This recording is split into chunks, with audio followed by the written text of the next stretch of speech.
Well, welcome to the internship expectations video. This is a video to help you sort of understand from the beginning the expectations that I have for some of the things that you have to do for the semester. I want to really sort of underscore the idea that we as an education department really do want you to enjoy this experience.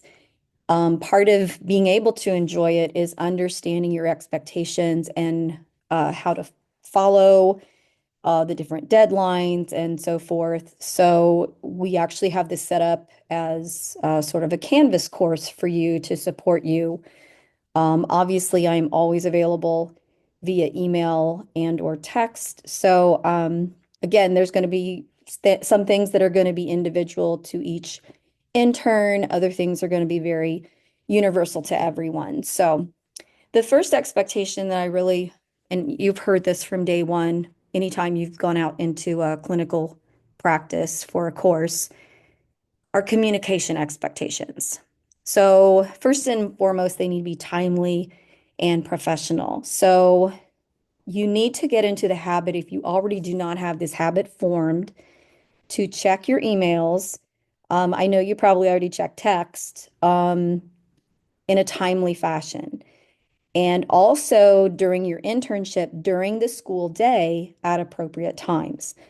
Now, outside of just as a general rule, you might, again, if you don't have this a schedule or this habit in place, you might want to set a schedule or a timer on your phone, say at 4 o'clock, check your emails or whenever. But let's talk about when is appropriate during the school day. First of all, before school starts is always appropriate. You never know if there's going to be something, some type of communication. It could be, especially this time of year, snow days, delays, any number of things that could come across through via email and text. Don't forget email, even though text may become what you and your mentor teachers depend upon. Always check emails as well before school starts. After school is over, if you're not in a meeting where you need to be 100% engaged and present, that's always appropriate. You could do this briefly at lunch. Again, we don't want you spending 20, 30 minutes on your computers. This is valuable time that you can talk to your teacher, sort of um, relax a little bit. Teaching can be stressful and there's a lot of things going on at once. So don't spend your entire lunch checking technology. Um, Before we get into the next piece, so one thing that sort of always has been a rule of thumb is, if your mentor teacher is doing it, well, then can I do it? Um, you are in a position where you're in an internship. You're not employed by the school. You don't have a job. So you have to think about the professional piece. So, if for some reason you have a use for your phone, um, off the top of my head, maybe a timer or something uh, of that nature, that your teacher says, well, I use my phone during this and that. But just to have it on you, um, is really not the rule of thumb. Again, uh, as your mentor teachers might have many uses for their phones and devices that may or may not have to do with teaching. That does not mean that you are allowed carte blanche to do anything you want um, as well. So always remembering those professional dispositions and the expectations that we have. Excuse me. When you are asking questions or providing information, be as specific but concise as you can. Uh, Reread it before you send it and say, is this answering the entire question I've been asked? Is it just a piece of it? If not, I need to probably do something to complete the answer.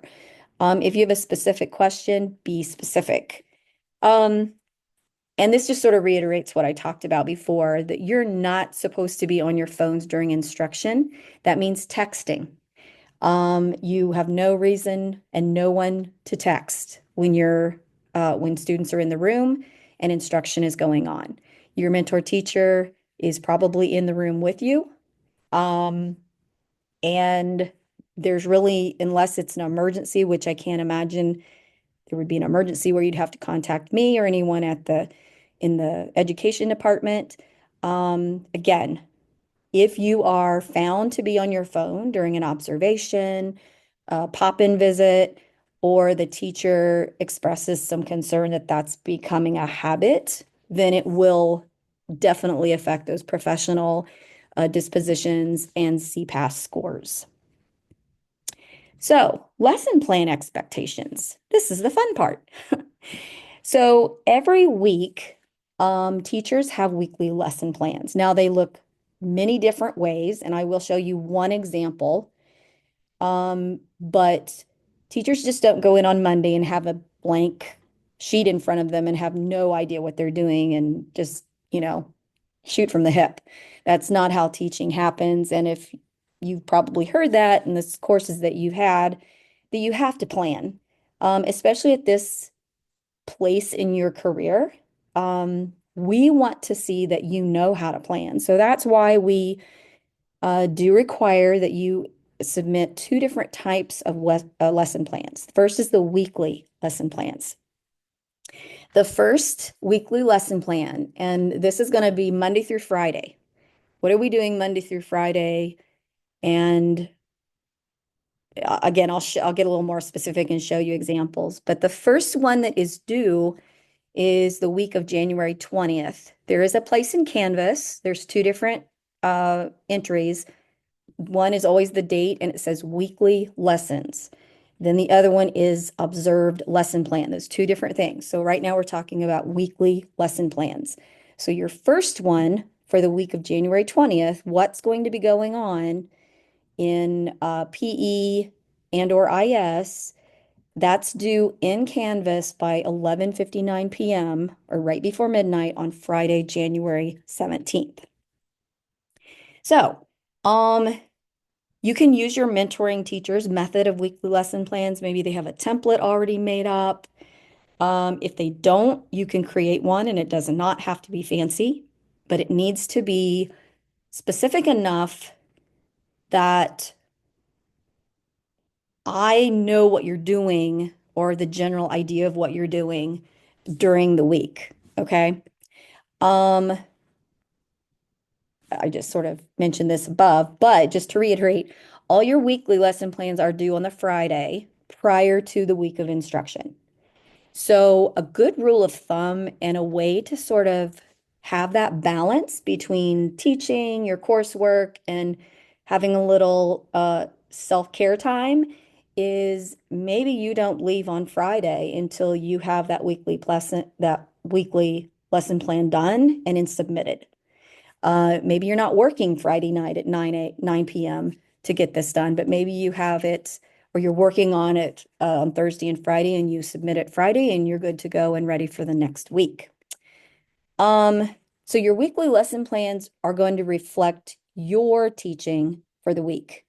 Your first one may look different because again, if you remember the CPAS, if you've looked at that on Canvas, we look at planning first, then we look at instruction and assessment, as well as some other things in there. But we're really at the beginning I'm gonna focus on your planning and how well I feel that you are doing and showing that you understand that process. So if your weekly, let's say your schedule, which we'll talk about that later in this video, your schedule has you with your IS in the morning and your PE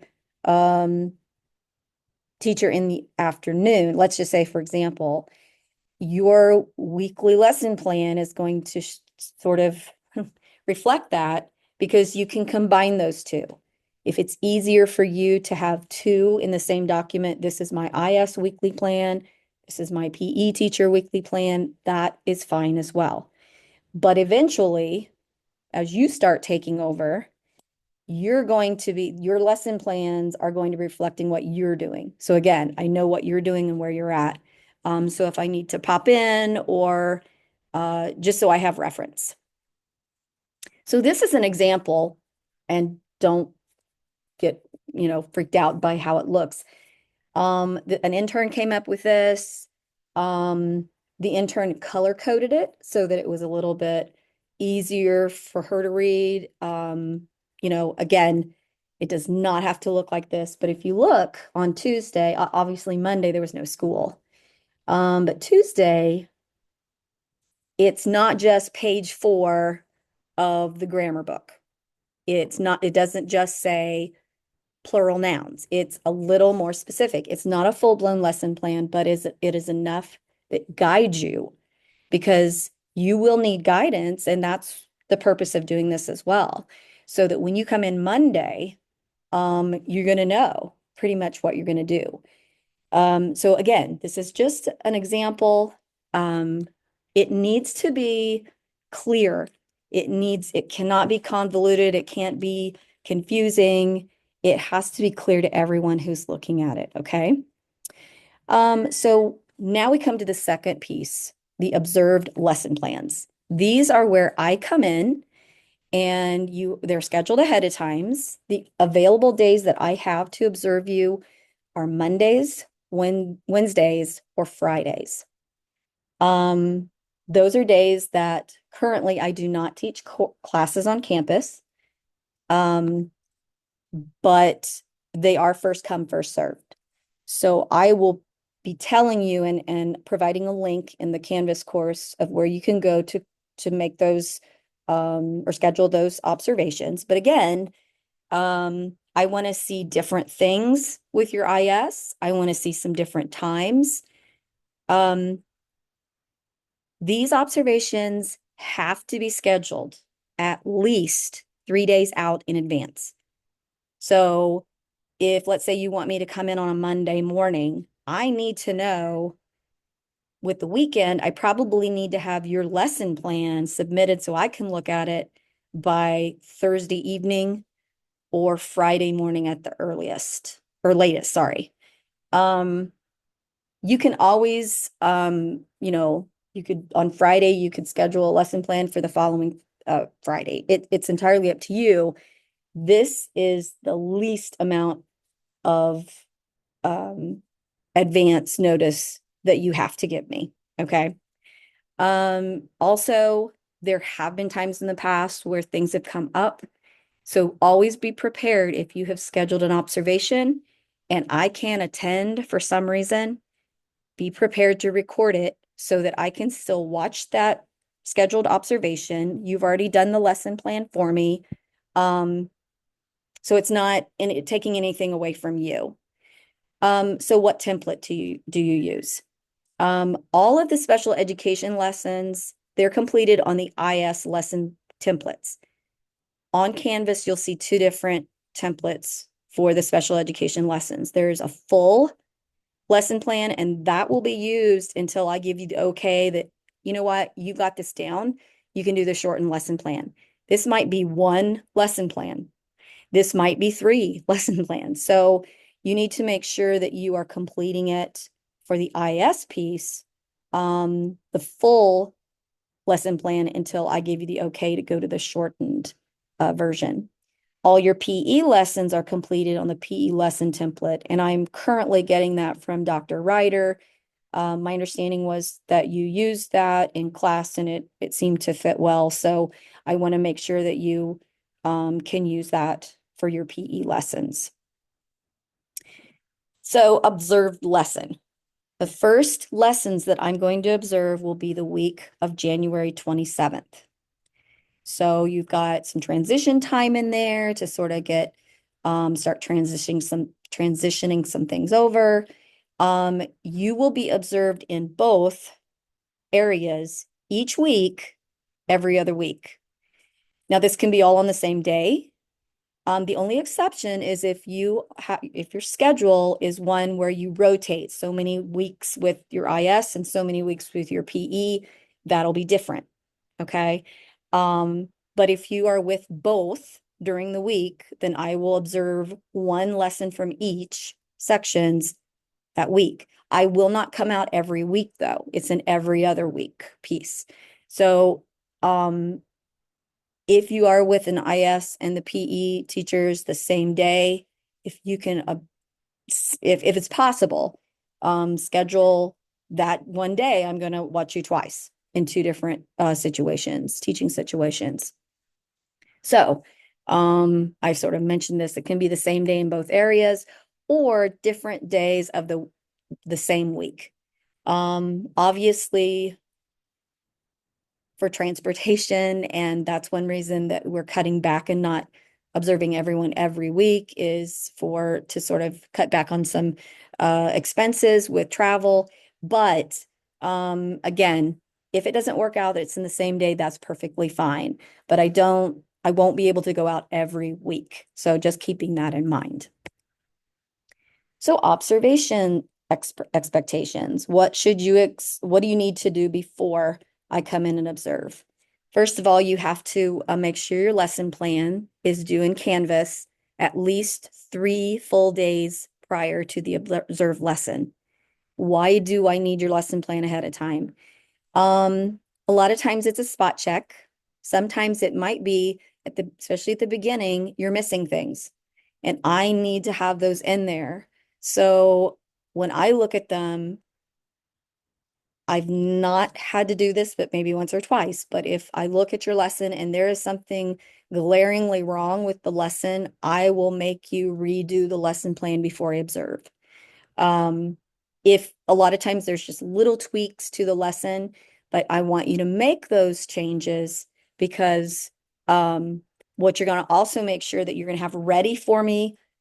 So you're going to have to do this before. It's not a last minute. This is a really important part of planning, especially for your internship, is that you're going to have a printed copy of your lesson plan, the newest version, if you are asked to make any changes, and materials, any handouts. Yet those will be provided to me when I come in. Please begin your lesson promptly when you're scheduled to teach. Don't wait for me. Every once in a while, there might be a traffic issue, or even if I come in right on the dot, please start your lesson promptly. My goal is to always watch a lesson from beginning to end, but I never want to make this your routine or the instruction to be delayed for me at all. So again, never wait for me, just begin your lesson promptly. Now, if I'm not there and it's 5 minutes before and oh, well, we could get started, you're going to have to, you can at least wait until the time that you had it actually scheduled. So what do you need to do after the observation? You noticed I didn't do anything about what do you need to do during because you're teaching, right? So I will be, and all of you received one of the forms. I used it in the fall. You're going to read over your college, my observation feedback. You should receive that. Most of the times I like to send it to you right after the observation while it's fresh in my mind. Okay, but you'll at least have it within 24 hours or less. You're going to respond to the reflection piece at the bottom and submit the whole form in Canvas for that week. Okay. Each lesson will be treated as 2 separate observations. Okay, so you will have, I haven't decided whether I will probably do 2 separate observation feedback forms. That's probably going to be the less confusing. So you will, for each week that I observe you for one and the other, and you have two, you will submit them in the same place as 2 documents, or you can combine them and make one document. And then you're going to schedule a weekly debrief with me. Sometimes I like to talk to individuals right after, if it's possible. If you're going right into something else, I'm not going to pull you out to talk to you. But if it's right before recess and you don't have to go out, we might take 10, 15 minutes, maybe max, to talk about the lesson and what I saw. You'll still complete the reflection piece and turn it in. Sometimes I've had interns that have said, hey, could we meet every Tuesday after school on Zoom? Perfectly fine. We'll work that out as we go along. So just keep that in the back of your mind. So, evaluation expectations, and this is where it's really important for you to keep in the forefront of your mind the CPAST rubric, which you need to look at, familiarize yourself with, and the EDAs, which you are very familiar with at this point. So, the CPAST actually stands for Candidate Pre-Service Assessment of Student Teaching. So, first of all, you're going to want to revisit the consensus score sheets from the fall to set two priority goals for the first 3 weeks. I would highly suggest that if you have anything under planning, that be maybe a priority goal at the beginning, because that's where I'm really going to focus on. Use the CPAST rubric. CPAST and pre-CPAST are different. There's more components in the CPAST. So while the pre-CPAST is a great teaching tool to get you prepared in using this evaluation rubric, please familiarize yourself with everything on the CPAST as well. Use the CPAST document to annotate your progress. This is incredibly important, and you can't go into your midterm giving yourselves low scores because, well, I haven't done it, when maybe you have done it, or giving yourselves higher scores because you think you have, and yet you really haven't met all the criteria. Keeping in mind the pre-CPAST or the CPAST and the EDAs rubrics are and documents. You have to have all the criteria in order to get a score. So keep that in mind. EDA, educator dispositions assessment, revisit the consensus score sheet. There is some overlap, just like I mentioned in the fall on the pre-CPAST. There's overlap, the EDAs and the CPAST. But make sure that if there's an area that maybe you haven't, or maybe you need to work on, punctuality, turning things in on time, any one of those things. If you really don't have an EDA concern, we can always talk about it, but keep that in mind if you had anything lower than a 2 in the fall. Again, I want you to be using the EDA and the CPAST as a guidance. It's probably a good idea at some point scheduling a time that you look at those two rubrics each week and say, what do I need to really be doing? This is really telling you everything that you need to be successful in to complete your internship. Again, use that EDA document to annotate your progress. Then we have consensus meetings. And just like we had a midterm and a final in the fall, we will also have a midterm and final in the spring. So the midterm consensus meeting will happen the week of March 10th. Excuse me. The consensus meeting needs to happen with all the stakeholders if possible. The final meeting, it is very imperative that everyone is in the same room at the same time. It's hard sometimes to get a number of people together, most of the times with not common planning time. You might have to do an after school or before school. The midterm would be the only one where I would be willing to do two separate meetings, one with your IS and one with your PE teacher. Now, again, this might be something we need to individually talk about because of your schedules, and that's perfectly fine. So therefore, for you, your deadline is to have your EDA and CPAS scores due in SLL no later than March 3rd. Now, March 3rd is Marietta College spring break. But your teachers cannot go in and score you in SLL if you have not put your scores in, and that's something that you should know by now. The final consensus meeting is going to happen the last week of classes, the last week you're out into the field, and that's the week of April 28th. It has to be with all the stakeholders. So we have all semester to find a time that can work for everyone. And again, you have a deadline to get all your scores in no later than the Monday prior to that week. So April 21st. Again, this gives all of your mentors time to get their scores in, and there's no rush because no one can do anything without yours in there. So the last two things on this video that do actually have action required is your schedule. You've heard this all, but I'm going to reiterate it. It is a requirement of the state of Ohio that students getting dual licensure in special education and general education must show 50% student teaching experience in both areas. Um, so that means that we did talk about schedules in the fall. So begin your first week of your internship under that schedule that was discussed in the fall. But by the end of the first week, you're going to submit into Canvas your detailed weekly schedule. Now, if your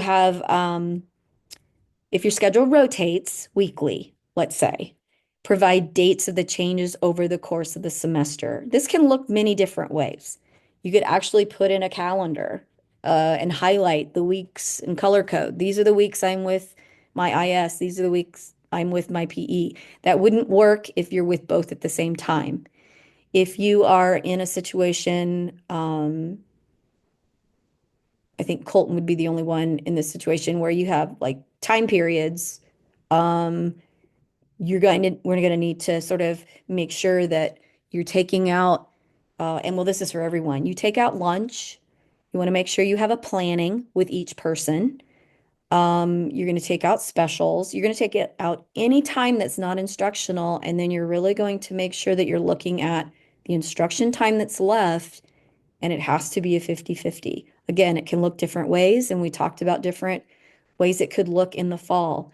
So this is something that you need to do um, by the end of next week, I think. I can't remember the deadline I have on that. Okay. So finally, the agreement. If you use the QR code here, you're going to read what basically it's just a little agreement that says, yes, I have read over the Canvas course. I've watched any of the videos that are there. I agree. If I click yes, it's an electronic signature saying that I did read through it and I agree. Just a hint. You do, when you get into Canvas, it does show your activity time. So I might be questioning you if you sign this and then you've only been on there for 30 seconds. That might not really compute as time that you took to go through this. Again, I want to reiterate to all of you that I want you to enjoy this time and learn and have fun. Get to know the kids, experiment, really lean on your mentor teachers to help you learn things that maybe you didn't learn in courses at Marietta College.